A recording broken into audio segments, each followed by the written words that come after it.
We have with us a representative from the 2012 Community Grant recipients. One specific recipient is a great friend of Coquitlam Foundation as well. His name is Jeff Scott, who's the board president of the Tri-Cities Community Television Society. And we'd like to ask Jeff to come up and say a few words about what the grant has meant to that society. While he's making his way here, if he's still here, the Tri-Cities Community Television Society, I'll tell you a little about them.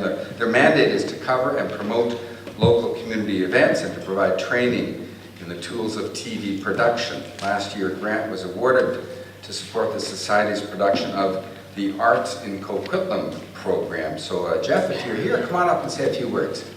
There you go. Welcome, Jeff.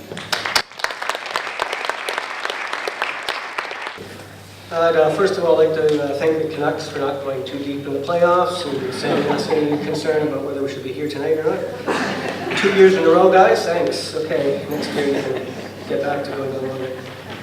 5 years ago, I started laying the foundation to bring community television back to the Tri-Cities region. It started as a side project. Initially, I was working full-time as an instructor at Columbia Academy in Vancouver and living in Port Moody. With the help of my students and some of my fellow teachers, we began producing Tri-Cities Magazine, a half-hour magazine show, which aired on Shaw Television once a week. While out and about and shooting for Tri-Cities Magazine, people would come up to me, inquire as to why we're shooting. And one time I gave them the background. Many times people would say they remembered watching community programming about their own community that was produced by Rogers. And some even recalled volunteering at the community office that used to be located in Poco and Kingsway. People continued to keep offering their support, and before long, Tri-Cities Community Television was born. We brought this wonderful PD 150 camera for $1,000, and I eventually wound up quitting my job to keep up with production demands, training volunteers and producing our programming. Tri-Cities Community Television now has over 24 volunteers. Funding, though somewhat limited, from all 3 cities, and organizational members that include the Tri-Cities Chamber of Commerce, the Coquitlam Heritage Society, the Society for Francophone de Miyardville, and of course the Coquitlam Foundation. We produce Tri-Cities Magazine and Tri-Cities Profile, and we're looking to expand our programming by including youth through School District 43 and senior programming through some of the senior centers.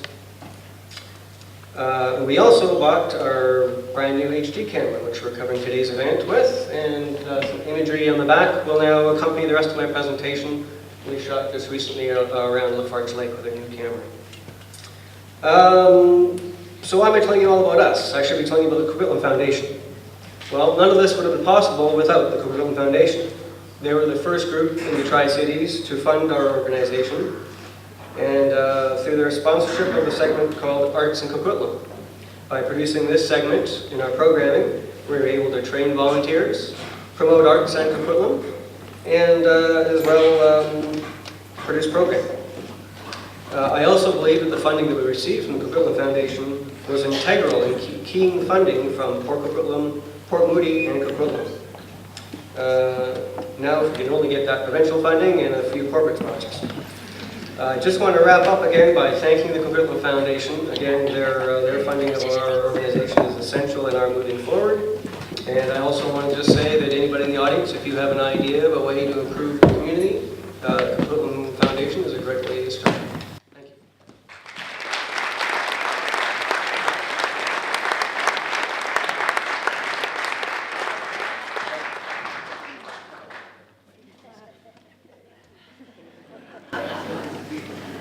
Great. So let me get this right here. So we make content possible with our grants, and then we provide content by holding events like this that they're filming. So it kind of works really nicely. So that, yes, that does introduce us to the community grants section. And I'd like to tell you just a little bit about the community grants. These are foundation-directed funds. They're created by and are managed at the sole discretion of the Coquitlam Foundation Board. These funds are intended to serve broad community interest and to reinforce the Coquitlam Foundation's mission to encourage and support creative, targeted philanthropy that builds a vibrant, sustainable, and a healthy community. So that's what these grants are all about. And to hand out some of these grants and tell you a little more about them, here's Sam again.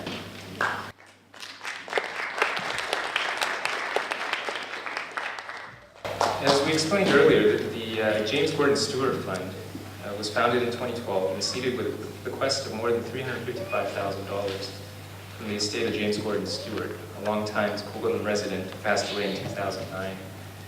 In addition to assisting students with post-secondary education, the fund was established to support research into Alzheimer's disease and kidney disease, and to aid patients afflicted by those diseases. Grants are being made to two organizations this year. The Alzheimer's Society of BC were granted $5,000, and to accept the award will be Dimple Sandhu, Director of Foundation Employee and Corporate Giving. The second award goes to the Kidney Foundation of Canada BC branch for $2,500. And to accept the award will be Karen Koch, Senior Development Officer, Corporate and Community Giving, and Lori Mark, Coordinator, Patient Services. You can come down and accept your awards.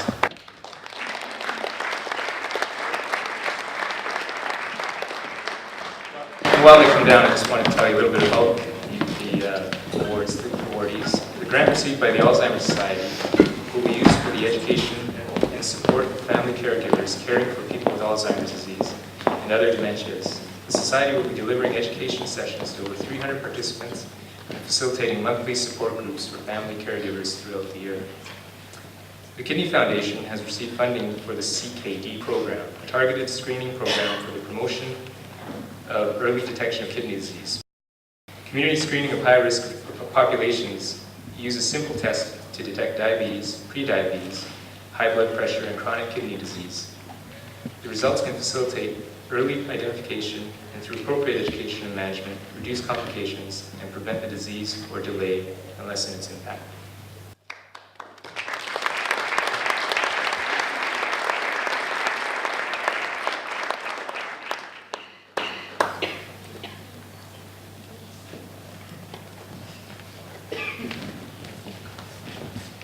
Hi everyone, thank you very much to the Coquitlam Foundation for the support. The Kidney Foundation of Canada BC branch helps people prevent or delay the progression of kidney disease, and if they can't, we're here to help with programs and services.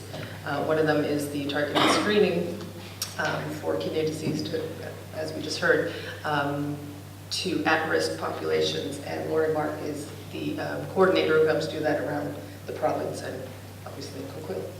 So thank you very much to the Coquitlam Foundation and to everybody in the Coquitlam area.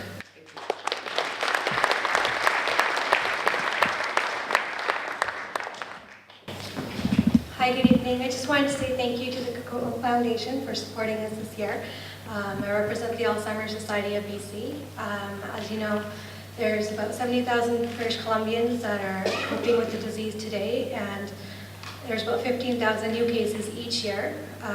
The funding that we received today is going to go towards providing family caregivers with education sessions and facilitating support groups in Coquitlam and the Tri-Cities area.